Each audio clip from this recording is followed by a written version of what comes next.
देखिए, दो तरह के श्रोता यहाँ बैठे हुए हैं, एक समझदार एक विद्वान। समझदार तो चले गए घर और विद्वान डटे हुए मैदान में। तो इसलिए थोड़ा सा अब सरल हो जाइए, थोड़ा सा जाग जाइए, क्योंकि गोष्ठी जो है ना वो समापन की तरफ है। देखिए, मैं तो गोष्ठी को आपके बहुत नज़दीक लेकर के आऊँगा, बहुत सरल भाषा में लेके आऊँगा, लेकिन पहले थोड़ा सा जाग जाएं सब लोग, थोड़ा सा आनंद ले लें, थोड़ा गीत संगीत करें, फिर आगे चलेंगे। हाथ जोड़िए, लंबा श्वास भरिए, ओम का उच्चारण कीजिए।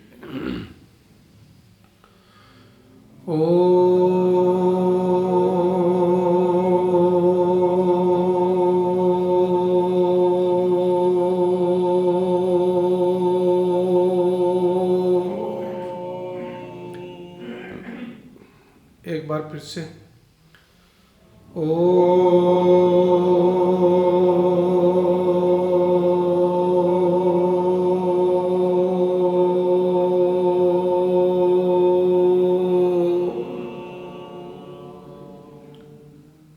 एक बार पुनः पूरी ऊर्जा के साथ बोलिए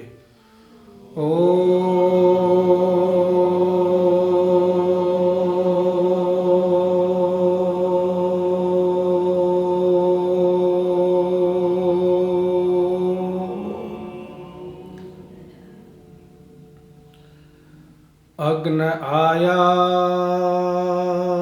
ही वीतये गृणानो हव्यदातये निहोता सत्सिवर्षि। बहुत देर से आप बहुत गंभीर विषय सुन रहे थे, इसलिए थोड़ा भक्ति करते हैं, फिर आगे चलेंगे। ये गीत आपने सुना है तो इसको एक बार सब मिलकर के बोलेंगे। संकट में तू ही संभाले जग के रखवाले, संकट में तू ही संभाले जग के रखवाले। आवाज आपकी बहुत मीठी है पंचकुला वालों के, तो मानना पड़ेगा, थोड़ा सा उसमें आनंद और मस्ती भरी है बस।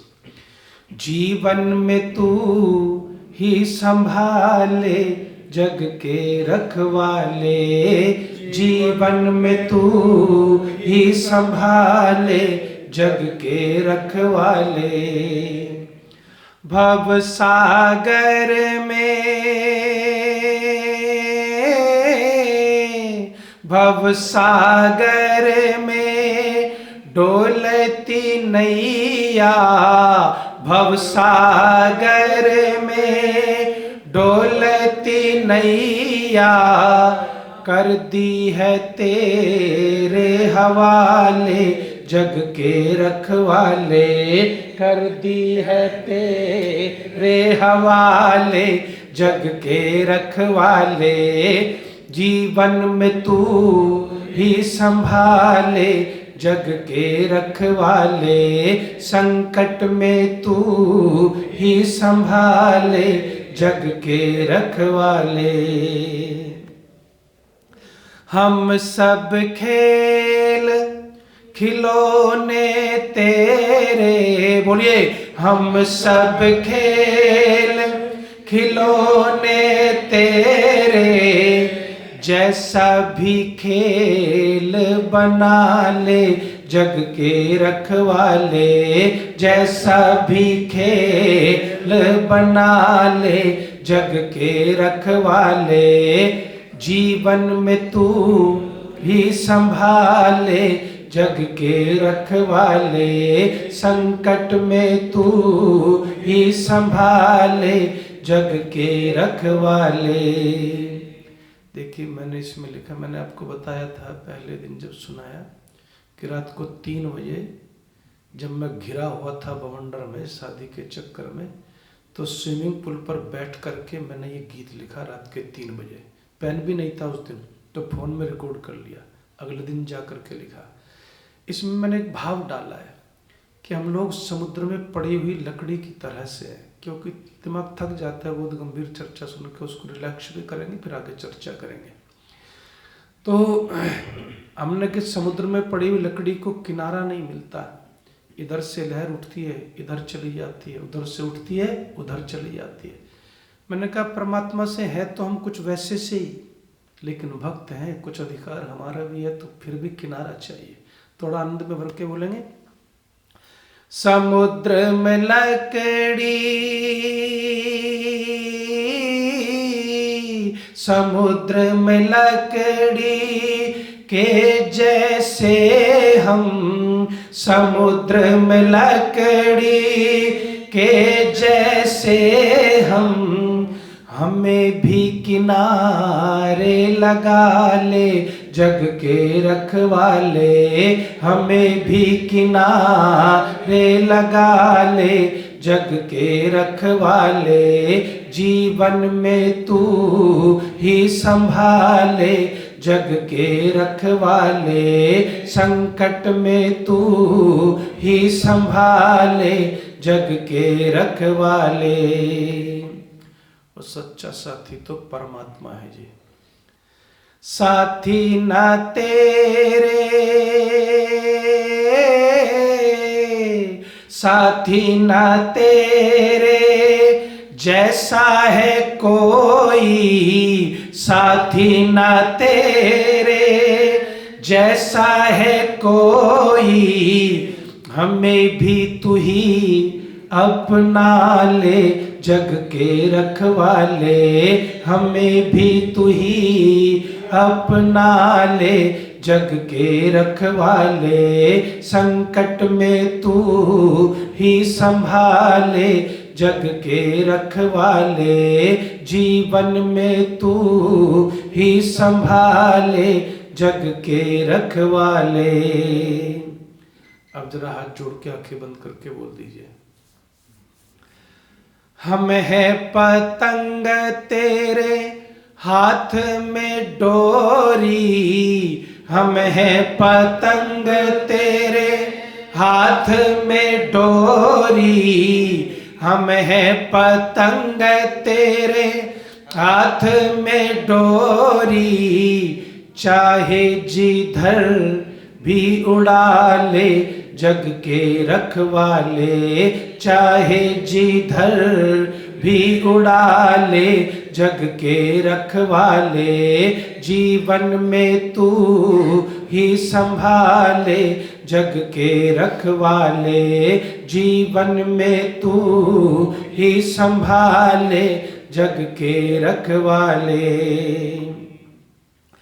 जयेंद्र सफल हो वाणी तुम्हारी, जयेंद्र सफल हो वाणी तुम्हारी, गीत प्रभु के गाले जग के रखवाले, गीत प्रभु के गाले जग के रखवाले, जीवन में तू ही संभाले जग के रखवाले, जीवन में तू ही संभाले जग के रखवाले।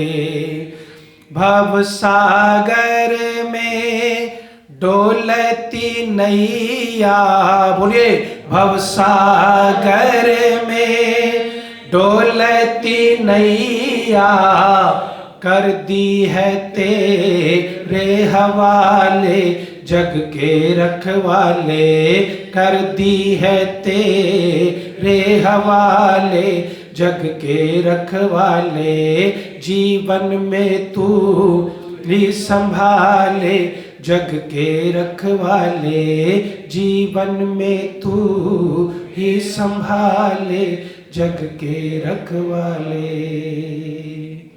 बोलो सच्चिदानंद भगवान की जय हो, सच्चिदानंद भगवान की जय हो। मंच पर विराजमान आर्य समाज पंचकुला के समादरणीय प्रधान जो इस आयु में भी बहुत समय देते हैं, पुरुषार्थ करते हैं, और मुझे जिनका बहुत स्नेह मिलता है, आदरणीय श्री धर्मवीर बत्रा जी, जिनके विचारों को अभी आपने सुना। जब हम विद्यार्थी जीवन में थे तो डॉक्टर साहब का ज़्यादातर समय बड़ौत में बीता है। अब तो बड़ौत से बदल करके पहचान मेरठ की हो गई। तो पास में हमारा गांव है बड़ावत। जब भी हम उधर से गुजरते कोशिश होती थी कि डॉक्टर साहब के आशीर्वाद को प्राप्त कर लें, और उनका ये आशीर्वाद है। अन्यथा तो मैं तो ये उचित समझता था कि डॉक्टर साहब अध्यक्षता करते, हम कुछ शब्द कह लेते, लेकिन जब बड़े आशीर्वाद देते हैं तो कुछ चीज़ों को आदेश मान करके भी निभाना पड़ता है। इसकी अध्यक्षता ही समझिए मैंने उनका आदेश मान करके ही स्वीकार कर ली। सम्माननीय डॉक्टर वेदपाल जी, प्रोफेसर वीरेंद्र अलंकार जी बहुत उच्च कोटि के चिंतक और मनीषी हैं। मंच पर बैठे हुए, क्योंकि अध्यक्ष हो तो एक बार सबको वैसे भी दायित्व बनता है अध्यक्ष का कि जिन लोगों ने भी सहयोग दिया जैसे भी रूप में, उनका भी धन्यवाद किया जाना चाहिए। पंडित नरेश दत्त जी ने इस सभा का शुभारंभ किया और वेद की, धर्म की चर्चा की। जो भी लोग उपस्थित थे उनके हृदयों को आनंदित किया और प्रेरणा भी दी। आर्य समाज के भजनोपदेशक केवल गायक नहीं होते। आजकल ये बड़ी डिमांड आने लगी है आर्य समाज के सत्संगों में भी कि भजन भजन सुनाइए। भजनों के पीछे जो मर्म है उसको भी थोड़ा कभी समझना चाहिए। तो जो गांव गांव घूम करके ढोलक लेकर के, हारमोनियम लेकर के आर्य समाज के भजनोपदेशकों ने जो कार्य किया है ना, वो कार्य जो है वो साधारण कार्य नहीं है। वो देश को जगाने वाला, देश को सामाजिक व्यवस्था को सुधारने वाला कार्य है। और मैं निश्चित रूप से इस बात को मानता हूँ कि हरियाणा में भी जो पुराने भजनोपदेशक हुए हैं उन्होंने बहुत बड़ा कार्य किया है। एक बार उन समस्त सम्मानित भजनोपदेशकों के लिए और नरेश जी के लिए जोरदार तालियां बजाइए, जिससे कि अपने कार्य को जारी रख सके। जब भी मैं कोई रचना गाता हूँ, मेरा सबसे बढ़िया साथ जो है वो जयवीर जी देते हैं, पूरे उत्साह के साथ, उमंग के साथ। उनके हृदय में सहृदयता है। आप सब समझे होंगे बात। अभी हमारे अलंकार जी ने शुरू, जरा बात गहराई में चलेगी, जरा थोड़ा ध्यान से और बहुत आनंद से सुनिएगा। कोई ऐसी बात नहीं है कि मैं निश्चित रूप से आपको और थकाने वाला नहीं, लेकिन आपकी थकान को उतारने के लिए बैठा हूँ। तो अलंकार जी ने बहुत सुंदर बात कही कि वेद जो है वो काव्य हैं और काव्य में बड़ा रस होता है साहब। लेकिन उसको समझने के लिए अगर काव्य शास्त्र की बात करें तो सहृदयता जरूरी होती है। अगर आपके हृदय में रस नहीं है तो फिर आपको बोलो किसी भी चीज में रस नहीं आता दुनिया में। सबसे पहले तो रसोत्पत्ति आपके हृदय में होती है। काव्य को सुनकर के वो अतिरेक की तरफ चली जाती है। तो मैं अभिनंदन करता हूँ भजनोपदेशकों का, जयवीर जी का अभिनंदन करता हूँ विशेष रूप से, जो हर तरह की व्यवस्था में बिल्कुल साधारण भाव से जुड़े रहते हैं, व्यवस्था संपादित करते हैं। मंच पर बैठे हुए हमारे समादरणीय विक्रम विवेकी जी, इनका हम बहुत सम्मान इसलिए करते हैं क्योंकि गुरु घर से जुड़े हुए लोग हैं, और गुरु घर से जो जुड़े हुए लोग होते हैं उनका सम्मान कैसे किया जाता है। देखिए, कभी लौकिक उदाहरण भी समझने चाहिए। कहते हैं कि हमारे एक गायक हैं, उन्होंने अपने जीवन की, महेंद्र कपूर, अपने जीवन की शुरुआत की मोहम्मद रफ़ी से उन्होंने सीखा। उनके वो गुरु थे। और सीख करके पहली बार जब सभा में गए, प्रस्तुतिकरण के लिए गए, तो कहा गुरुदेव तुम्हें आना पड़ेगा, तुम्हारे आशीर्वाद से सीखा है, तो तुम रहोगे तो जरा बल रहेगा आत्मा में, और बल रहेगा तो कुछ अच्छा कार्य कर सकते हैं, कुछ अच्छा सुना पाऊंगा। लेकिन ऐसा हो गया कि मोहम्मद रफ़ी को कोई ऐसा कार्य आ गया वो जा नहीं पाए। और उन्होंने अपने बच्चे भेज दिए साहब। अब बच्चे भेजे, महेंद्र कपूर स्टेज पर हैं, बच्चे आ गए हैं, तो बच्चों को उठा करके लाता है और ला करके, तो सच्ची घटना है कि कभी कभी हमारी संस्कृति कितना विनम्र बना देती है व्यक्ति को। तो ला करके उन बच्चों के पैर छूता है, तो लोगों ने कहा बच्चों के पैर छू रहे हो महेंद्र कपूर, तुम इतने बड़े गायक हो। तब उस व्यक्ति ने कहा कि बच्चे नहीं, ये मेरे गुरु के प्रतिनिधि हैं और मैं तो अब इनको गुरु प्रतिनिधि के रूप में सम्मानित कर रहा हूँ, बच्चों के रूप में तो ये मेरे भी बच्चे जैसे ही हैं। ये स्थिति होती है साहब। तो उस समय जब विक्रम विवेकी जी हमारे गुरुकुल से जुड़े हुए, गुरु घर से जुड़े हुए व्यक्ति हैं, तो इनका बहुत सम्मान हृदय में स्वाभाविक सी बात है। हमारी सम्माननीय मंत्री महोदया जो प्रत्येक सत्र में संयोजन करती रही, हालांकि बीच में वो छुट्टी पर भी गई थी, लेकिन फिर भी उन्होंने अपने दायित्व को आते ही कैसे संभाला और बड़ी योग्यता से, सहजता से, सौम्यता से अपने कार्यों को जो है देती हैं और इस समय भी मंच पर उपस्थित हैं। उनका भी हृदय से अभिनंदन और सम्मान है।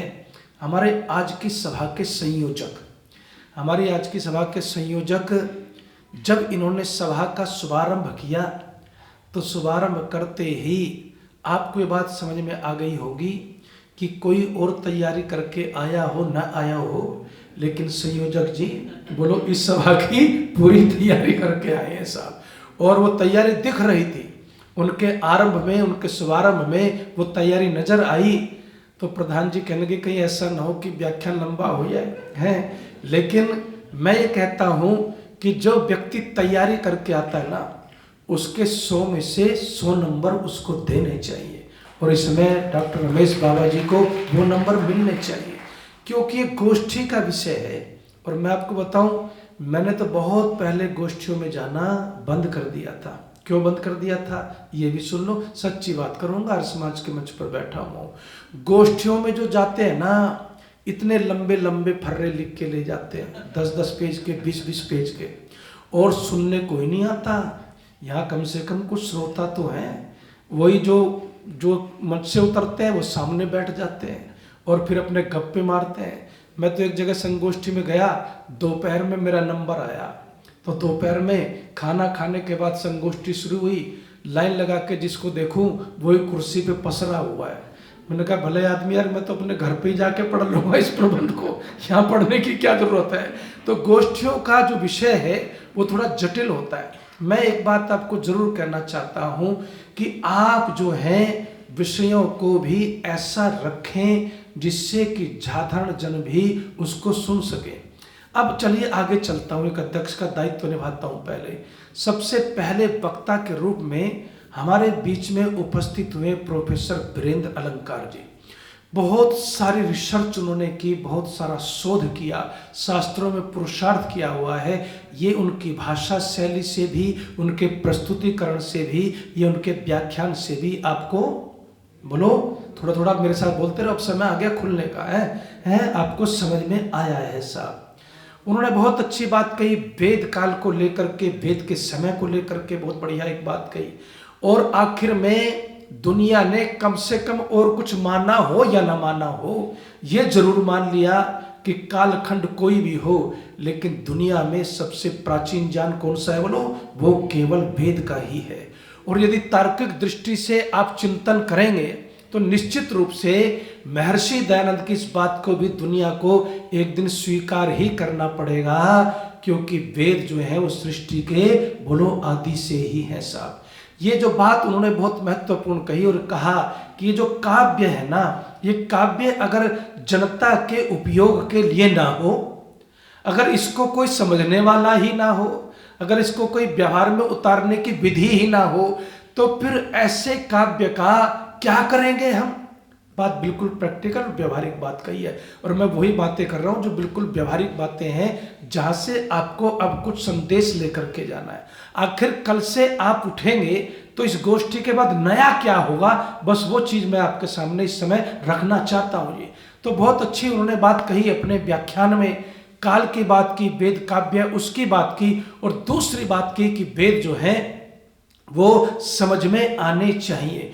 किस तरह से ऋषि दयानंद से पहले वेदों का अर्थ किया जाता था। वो जो अर्थ था वो केवल यज्ञ परक अर्थ है, कर्मकांड का अर्थ है, और इतना भयंकर कर्मकांड का अर्थ है कि ऐसे बैठेंगे, यही पहनेंगे, यही खाएंगे, इस रंग के कपड़े होंगे, ऐसा लोटा होगा, ये होगा, वो होगा। दुनिया भर के बवंडर वेदों के नाम पर आपके सामने रख दिए गए साहब। अब उसमें क्या हुआ, जरा उस बात को थोड़ा सा सुन लीजिए। उसमें यह होता है कि वेद के नाम पर बजाय अच्छाई फैलने के, बोलो क्या फैलती चली गई, बुराई फैलती चली गई साहब, बुराई फैलती चली गई। और इस बीमारी को अब जरा बड़ा आनंद से लेते चलेगा, इस बीमारी को सबसे पहले पहचानने वाला कौन है, वो है महर्षि दयानंद। अच्छा, एक प्रश्न का उत्तर दीजिए साहब, कुशल वैद्य कौन होता है, बोलिएगा। जो आपकी बीमारी को, बोलो, पहचान ले। आचार्य चरक ने क्या कहा कि जो आपकी बीमारी को पहचान ले, उससे ज्यादा कुशल वैद्य, बोलो, कोई नहीं होता। आजकल बीमारी पहचानने के लिए क्या साधन अपनाए जाते हैं, आपके टेस्ट होते हैं जी, इतने सारे टेस्ट होते हैं, तब डायग्नोज करता है, बीमारी को पहचानता है डॉक्टर, तब कहीं जा करके दवाई देता है। और इस परीक्षण के नाम पर जितनी भयंकर लूट मची हुई है ना, उसकी भी कोई सीमा नहीं, आप अच्छी तरह से जानते हैं। मेरी माताजी का ऑपरेशन हुआ था और मेरे डॉक्टर अच्छे मित्र थे, बहुत सारे लोगों से मेरी जान पहचान है। उन्होंने कोरोना में बेड दे दिया, बिना चार पहचान के तो जान ही ना बचती, ऐसी स्थिति हो गई थी। बिल्कुल सफ़ेद छाती और एकदम नमूनिया सांसें जकड़ गई थी मेरी। और लेकिन बोले चिंता नहीं करो आचार्य जी, आ जाओ पिछले दरवाजे से हॉस्पिटल में, आपको ठीक किया जाएगा। ठीक कर दिया खैर उन्होंने। तो मैं आपको कह रहा था, मैंने कहा जी जैसे कि होता है नीम हकीम खतरे जान, जो भी हमारे देश में हर दूसरा आदमी सलाहकार है, वैद्य है, डॉक्टर है, जाइए कुछ न कुछ आपको दवाई झट से लिखवा देगा कि आप ऐसा कर लो, आप वैसा कर लो। मुझे भी किसी ने उकसा दिया, डॉक्टर साहब से कहूँ माता जी के ये टेस्ट कराएं, वो टेस्ट कराएं। तो मैं सीधे डॉक्टर साहब के पास गया, मैंने कहा जी ये टेस्ट तो अपने माता जी का कराया नहीं, ये टेस्ट तो आपने कराया नहीं। डॉक्टर साहब हंसने लगे, बोलने लगे कटना चाहते हो क्या, अगर कटना हो, पैसे ज़्यादा हो रहे हो, तो फिर तो टेस्ट इसी बीमारी में 76 टेस्ट लिख देता हूँ, अन्यथा तो एक ही टेस्ट कामयाब है इसमें, क्योंकि आप मेरे अपने हैं, प्रिय हैं, और मैं जानता हूँ कि भाई आचार्यों के पास धन जो है बड़े परिश्रम से आता है, इसलिए एक ही टेस्ट कराया गया साहब। लेकिन आपको मैं एक बात और बता देता हूँ, आज तक भी ऐसे वैद्य हैं, एक वैसा वैद्य मुरादनगर में ही बैठा है साहब, आप उसको जाकर के अपना हाथ दिखाइए, वो आपकी नवज पकड़ करके सब बीमारी को बता देता है, समझा देता है कि आपको क्या बीमारी, यहाँ तक बता देता है आपके शरीर में कैंसर है, आपके शरीर में यहाँ पर गांठ है, आपके सिर में गांठ है, सब चीजें बड़ी स्पष्ट कर देता है, आपको हार्ट अटैक कितने दिन में आ सकता है। ऐसा वैद्य अभी भी बैठा हुआ है। वैद्य वही है जो बीमारी पकड़ ले, और जिसकी पकड़ में बीमारी ना आए तो बोलो वो कोई वैद्य नहीं होता।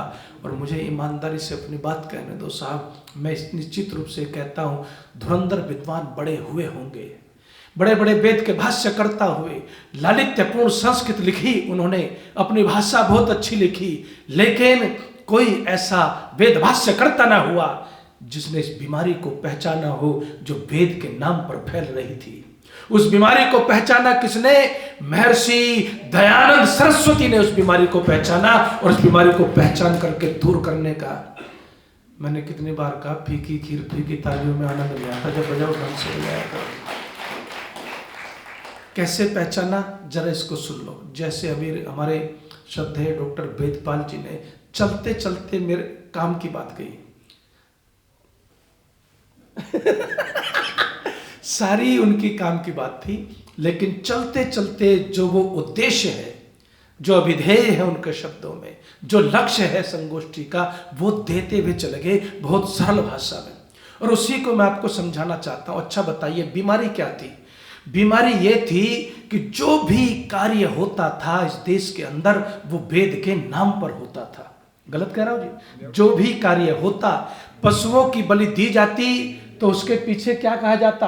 वेद है जी, कारण वेदों में लिखा है, वेद मंत्रों के आधार पर भी आपने डॉक्टर साहब से पूरा उन्होंने बताया भी, कहाँ कहाँ छुरी लगाई जाती है, कैसे पानी छिड़का जाता है, कैसे उसके नथुने बांध करके उसको मार दिया जाता है और एक ड्रामा किया जाता है यज्ञ के नाम पर, और फिर उन अंगों पर छींटे डाल करके और फिर खुद मारे और फिर उसको खुद तृप्ति की प्रार्थना करें। एक ऐसी अनर्गल परंपराएं चल रही थी इस संसार के अंदर, जिन सब परंपराओं को ऋषि दानंद ने इस बीमारी को समझ लिया। क्या बीमारी समझ ली?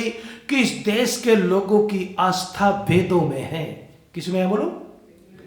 लोगों की आस्था वेदों में है, और वेदों में जब तक ये सिद्ध न किया जाए कि वेदों में ऐसी कोई बात नहीं, तब तक मूल से हम बोलो जुड़ नहीं सकते साहब। देखिए, कुछ और लोगों ने भी सुधार के कार्य किए, जैसे कि ब्रह्म समाजियों ने कार्य किए, राजा राम मोहन ने कार्य किए, और बहुत सारे लोगों ने, आपको बहुत सारे नाम बता सकता हूं, जिन्होंने किसी ने सती प्रथा के खिलाफ कार्य किया, जिसने पाखंड के खिलाफ भी थोड़ी बहुत आवाज उठाई, लेकिन उनके पास अपना मूल नहीं था। वो थोड़ा बहुत कहां से ले रहे थे? कुछ अंग्रेजों से ले लिया, किसी के विधान से कोई एक अच्छी बात सुनी उससे ले लिया, तो वो सती प्रथा के विरोधी हो गए। लेकिन ऋषि दानंद की भी सबसे बड़ी ताकत क्या है पता है आपको? ऋषि दानंद की सबसे बड़ी ताकत है अपना चिंतन और अपना वैदिक चिंतन। वेद ही हमारी ताकत का, हमारे चिंतन का आधार है, हमारे धर्म का आधार है। इस बात को अगर किसी ने सबसे ज्यादा पहचाना तो महर्षि दयानंद सरस्वती ने पहचाना साहब। और जब उनके पास ये मूल आ गया ना, तब उन्होंने दुनिया के प्रकच्चे उड़ा दिए, अगर मैं आम भाषा में कहूं तो। फिर कोई उनके आगे बोलो ठहर नहीं सका। अच्छा, एक बात और बताइए, स्त्रियां वेद नहीं पढ़ सकती, ये कहां लिखा था बोलो? वेदों में। क्या कहते थे? वेदों में लिखा है साहब कि स्त्रियां वेद नहीं पढ़ सकती, स्त्रियां यज्ञ नहीं कर सकती। और पहले की बात तो छोड़ो, आज भी, और मुझे दुख इसी बात का होता है बस, और ज्यादा कुछ नहीं दुख होता, कि महिलाएं उस सभा में बैठी होती हैं, और जब वो पाखंडी आचार्यगण लंबे लंबे तिलक लगा करके, आज भी ये कहते, एक महिला ने प्रश्न पूछा कि आचार्य जी ये बताओ कि महिला हवन कर सकती है या नहीं कर सकती है, महिला गायत्री मंत्र का जाप कर सकती है या नहीं कर सकती है। सत्संग लगाते हैं ना, ये तो बड़े बड़े माइक लगे होते हैं, सवाल पूछने वाले दौड़ रहे होते हैं, मीडिया कवरेज भी थोड़ी बहुत ही है, अपने अपने चैनल हैं, लाखों इनके सब्सक्राइबर्स हैं उसमें हैं, ये तो उस पर अपना जो मनाए वही गाते हैं। तो कोई भी आचार्य पौराणिक जगत का मुझे अब तक ऐसा नहीं मिला जिसने ये कहा हो कि अब वो डरते तो है कहते हुए थोड़ा बहुत, उतने कठोर शब्दों में नहीं कहते जितना पहले कहते थे साहब, उतने कठोर शब्दों में नहीं कहते, लेकिन फिर भी वो अपनी बात कह ही जाते हैं। और कैसे कहते हैं? वो कहते हैं, हाँ जी, महिला को वैसे यज्ञ नहीं करना चाहिए। क्या नहीं करना चाहिए बोलो? यज्ञ नहीं करना चाहिए। क्यों नहीं करना चाहिए? तो उसके पीछे तर्क दे दिया। तर्क क्या दे दिया? उसके पीछे तर्क ये दे दिया कि महिला क्योंकि यज्ञोपवीत नहीं पहन सकती। क्या नहीं पहन सकती? यज्ञोपवीत नहीं पहन सकती, इसलिए उसको यज्ञ करने का बोलो अधिकार नहीं है। और फिर दूसरे और कौन से थे बेचारे कि शूद्रों को भी वेद पढ़ने का अधिकार नहीं है। अब जिसको तुम कह दो वही शूद्र, कोई परिभाषा तो उसकी ऐसी तुमने रखी नहीं, क्योंकि वर्ण व्यवस्था को तो गुण कर्म स्वभाव से तुमने माना नहीं, सारे समाज को जातिवाद के नाम पर विकृत कर दिया। इस समस्त विकार को पहचानने में ऋषि दानंद सबसे ज्यादा कामयाब हुए, और इसलिए उन्होंने ये समझ लिया कि जब तक वेदों को पढ़ करके उन्हीं के प्रमाणों से इन पंडितों को उत्तर न दिया जाएगा, तब तक बोलो इनका मुंह है बंद होने वाला नहीं है। बस ये अंतर हो गया महात्मा बुद्ध में और महर्षि दयानंद में। महात्मा बुद्ध से ने पूछा कि भाई इन पशुओं को कहाँ ले जा रहे हो, कि बलि देने ले जा रहे हैं। किसने कहा? पंडित जी ने कहा। पंडित जी से पूछा तुमने कहा? क्यों कहा? कि शास्त्रों में कहा। पूछा किस शास्त्र में कहा? कि वेदों में कहा। तो महात्मा बुद्ध ने कहा मैं ऐसे वेदों को नहीं मानता। लेकिन ऋषिदान ने ऐसा नहीं कहा। ऋषिदान ने कहा अगर वेदों में ये लिखा हुआ है तो फिर मैं वेदों में ही परिश्रम करूंगा, मैं वेदों को ही पढ़ूंगा। और फिर उन्होंने मिर्जानंद जी के चरणों में वेदादि जो है व्याकरण आदि शास्त्रों को पढ़ करके वेद में जो परिश्रम किया, वेद में जो पुरुषार्थ किया, उस पुरुषार्थ का ये फल है कि आज हम सब बैठ करके उनके भाष्य पर चर्चा कर रहे हैं। और एक बात मैं आपको और बता दूं, मैक्स मुलर ने एक बात लिखी, वो क्या कहते हैं कि मैं ऋषि दयानंद का भाष्य पढ़ने से पहले मैंने जो भाष्य किया, अब मुझे वो सारा भाष्य अपना गलत लगने लगा है। ये प्रभाव है ऋषि दयानंद के भाष्य का। है कहते हैं अगर ऋग्वेदादि भाष्य भूमिका पहले प्रकाशित हो जाती तो जो भाष्य मैंने किया है शायद वो भाष्य मैं करता ही नहीं। अब ऋग्वेदादि भाष्य भूमिका ऐसी पुस्तक है जो वेदों को समझने के लिए, उसका भाष्य करने के लिए, वेद की महिमा को जानने के लिए जिसका पढ़ना बेहद आवश्यक है।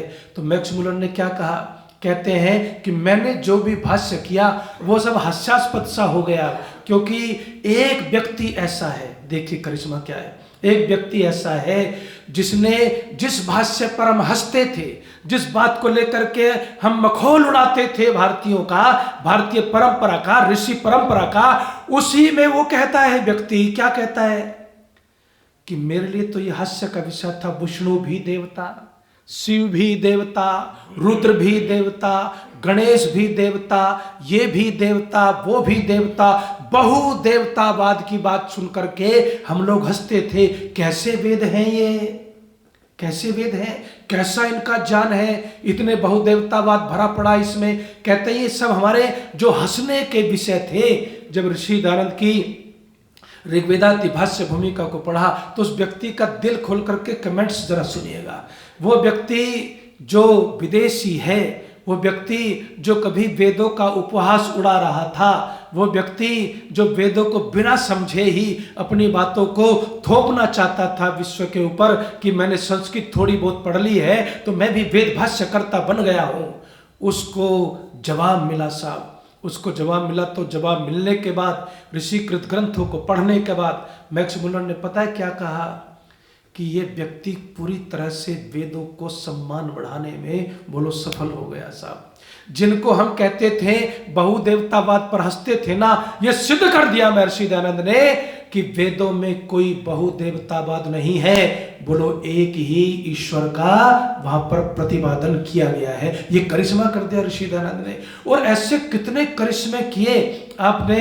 दोनों विद्वानों के जो व्याख्यान है उन व्याख्यानों में आपने इसको सुना भी है और समझा भी है। अब जो मैं एक बात आपसे कहता हूं जो मुझे बहुत अच्छी लगती भी है, और मेरी सारी जीवन जो है ना बस इसी पर लगा हुआ है कि किस तरह से जो ज्ञान है वो केवल पुस्तकीय ज्ञान बन करके न रह जाए। क्योंकि हमारे यहाँ तो ये कहा है पुस्तकस्तु या विद्या, कि पुस्तक में पढ़ी हुई विद्या किसी काम की बोलो नहीं होती। वो आपके व्यवहार में कैसे उतरे, वो आपके जीवन में कैसे उतरे। तो कुशल वैद्य महर्षि दयानंद ने पहले तो लोगों को ये पूछा कि अब बताओ मुझे, 20-20, 27-27 पंडितों को एक साथ खड़ा करके प्रश्न पूछे, उन्होंने सबके उत्तर दिए और सबको ललकारा ऋषि दयानंद ने। मैंने अपने जीवन में इतना आत्मबल किसी व्यक्ति के पास बोलो आज तक महसूस नहीं किया। जो तथाकथित योगी आजकल है ना, सब योगियों के पास मैं जाता हूं, लेकिन ऐसे शिखर पुरुष महर्षि दयानंद, इतना आत्मबल और अपनी जो विश्वास है ऋषि की। हमारे गुरुजी कहते हैं कि ऋषि दयानंद के वेद भाष्य की सबसे बड़ी विशेषता पता है क्या है? मैंने कहा बताइए क्या है। गुरु के सामने बोलते नहीं, बस जो मिल जाए उसको ले लेते हैं। तो कहने के ऋषि दयानंद के वेद भाष्य की सबसे बड़ी विशेषता यह है कि ऋषि दयानंद की वेदों में श्रद्धा है, और वो श्रद्धा ही ऋषि दयानंद को उस अन्य भाष्यकारों से बोलो बिल्कुल अलग ला करके खड़ा कर देती है। एक ऐसे वैज्ञानिक व्यक्ति जिनके पास तर्क है, जिनके पास तर्क है। हमारे यहाँ तो क्या कहते हैं, हमारे यहाँ तो कहते हैं कि तर्क को, अभी कह रहे थे ना अलंकार जी, रिसर्चर्स भी ऋषि है। लेकिन हमारे एक बात और कही है, तर्को वही ऋषि। तर्क भी जो है वो ऋषित्व का काम करता है, क्योंकि वो आपको सत्य तक पहुंचाने में सहायता करता है साहब। इसलिए मैं भी आपसे ये निवेदन करना चाहता हूँ कि थोड़ा बहुत बुद्धि भी चलानी है, थोड़ा बहुत तर्क भी करना है। तो ऋषि दयानंद के सामने जितने भी अपवाद फैलाए गए, धर्म के नाम पर जो भी आडंबर किए गए, वेद के नाम पर विशेष रूप से जो भ्रांतियां फैलाई गई, उन समस्त भ्रांतियों को ऋषि दयानंद ने किसी और अस्त्र शस्त्र से नहीं, जिस नाम से उनको फैलाया जा रहा था उसी वेद से अंधकार को दूर करके बोलो ज्ञान का प्रकाश जन जन तक महर्षि दयानंद ने पहुंचा दिया। ये करिश्मा ऋषि दयानंद सरस्वती ने किया है साहब। और इसलिए बहुत बढ़िया बात चलते चलते आपके साथ करता हूं। वो जो बात हुई थी पशुओं की, वो जो बात हुई थी चरित्रास्ते सुंधामी, तो चरित्र अगर शुद्ध हो गया तो सारी शुद्धि हो जाती है। बस एक बात कह करके वाणी को विराम दूंगा, थोड़ा सरल मक्खन लेकर के घर जाइए। एक आचार्य थे, विधिवत वेदभूषा, बढ़िया धोती, बढ़िया पगड़ी और बढ़िया कुर्ता और चमकता हुआ चेहरा, विद्या के सागर थे।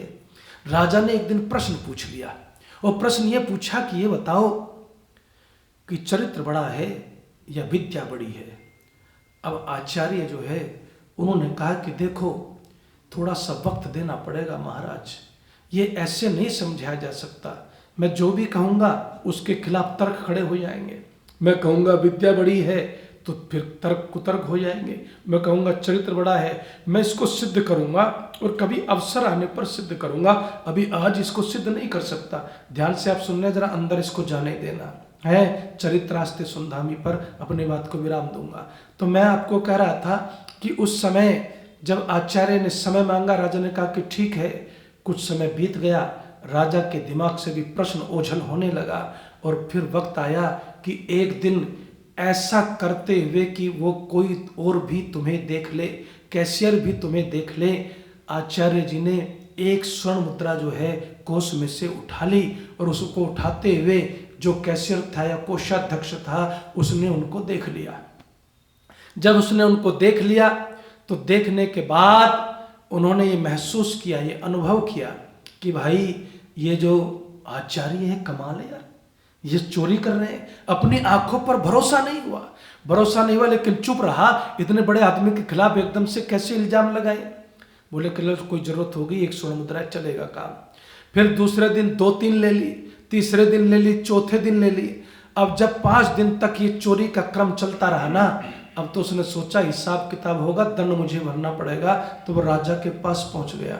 बहन कहने लगा क्या बात है कि जी आपके जो आचार्य जी है ना, जिनको सभा में कैसा सम्मान था उनका, राजा आता था स्वयं सभा में खड़े होकर के उनको प्रणाम करता था, चरण स्पर्श करके प्रणाम करता था, तब अपना सिंहासन ग्रहण करता था। जब आचार्य जी आते पूरी सभा खड़ी होकर के उनका अभिवादन करती। जब वो बोलते तारतम्य के साथ मधुर शैली में तो सब लोग उनका व्याख्यान सुनते। और व्याख्यान सुनते सुनते जो है इतने सम्मान वाले आचार्य की शिकायत हो गई आज तो राज दरबार में। और शिकायत होने के बाद कहा सुनो महाराज, आपका ये आचार्य है ना, अब आचार्य जी खत्म हो गया। क्या हो गया? आपका जो आचार्य है ना, ये आचार्य बिगड़ गया। क्या लगे आचार्य बिगड़ गया? क्या लगे कैसे बिगड़ गया? ये तो चोर है, चोरी करता है। तो उस दिन भी आचार्य जी आए सभा में। बस ये है बात असली है। ये वेद की बात है जो मैं आपके साथ कर रहा हूँ, जो डॉक्टर साहब ने चलते चलते एक सूत्र आपको दिया बस है कि कैसे व्यवहार में उतर करके जीवन को परिवर्तित कर देता है वेद का ज्ञान। तो उस समय पूछा। अब उस दिन आचार्य जी आए, न कोई सभासद खड़ा हुआ, न राजा खड़ा हुआ, न किसी ने प्रणाम किया, सब अपनी जगह बैठे रहे। और राजा ने कहा पेश करो आचार्य को। जी भी खत्म हो गया राजा के यहाँ से। अब आचार्य पेश हो गया। पेश होने के बाद मुकदमा चला। उसने कहा जी तो बहुत बड़े चोर हैं, चोरी करते हैं और इसलिए जो है इनको बोलो सजा मिलनी चाहिए। कहने लगे तूने देखा? जी मैंने देखा है, इतनी मुद्राएं रखी थी, इतनी कम हो गई। वो सिद्ध हो गया और सजा की लगभग घोषणा होने लगी। तब आचार्य जी ने जो बात कही वो बात बड़े कमाल की है। आचार्य जी ने कहा सुनो जी। बोले क्या सुनाना चाहते हो? कि एक अवसर मुझे अपनी बात रखने का दे दो बस। आपने मेरे ऊपर इतने उपकार किए हैं, इतना सम्मान दिया है, आज आखिरी बार एक अवसर और दे दो। तो राजा ने कहा कि ठीक है अवसर दिया। तो आचार्य जी ने जो बात कही वो बड़ी कमाल की बात है। वो कहते हैं कि भाई सुनो, हे राजन, तुमने मुझसे कभी एक प्रश्न पूछा था कि विद्या बड़ी है या चरित्र बड़ा है। आज मैं आपको उसका उत्तर देने के लिए सारा क्रम मैंने ये किया है, ये सारा कार्य किया है, और उसका उत्तर ये है कि मेरे पास विद्या आज भी वही है। समझ गए कि नहीं समझे? मेरी पगड़ी बोलो आज भी वैसी है, मेरी धोती आज भी वैसी ही है, मेरा जीवन वो ही है, मेरे दांत, आंख, नाक, कान, चेहरा सब वैसा ही है। क्या निकल गया उसमें से? अरे बोलो तो सही, चरित्र निकल गया। तब राजा से कहता है, कीमत कोरे जान की नहीं होती, कीमत तो तब होती है जब वो जान आचरण बन करके आपके चरित्र में उतर जाता है, तब उसकी कीमत होती है साहब। और इसलिए वेद की ये गोष्ठी आज आपको संदेश देती है कि वेद का जो ज्ञान, सत्य ज्ञान ऋषिदानंद के भाष्य से मिला, जिसको महसूस किया सब भाष्यकारों ने, और ऋषिदानंद ने जो अर्थ किया है वो अद्भुत अर्थ है। उसको पढ़ के उसको अपने जीवन में उतारने के लिए किया है, क्योंकि यही प्रयोजन है। श्रद्धेय डॉक्टर वेदपाल जी ने यही कहा कि वो समस्त जीवों के कल्याण के लिए है, मनुष्य मात्र के कल्याण के लिए है। वो कल्याण तब होगा जब ज्ञान को अपने जीवन के साथ जोड़ लेंगे। समय की मर्यादा है, अपनी वाणी को विराम। धन्यवाद।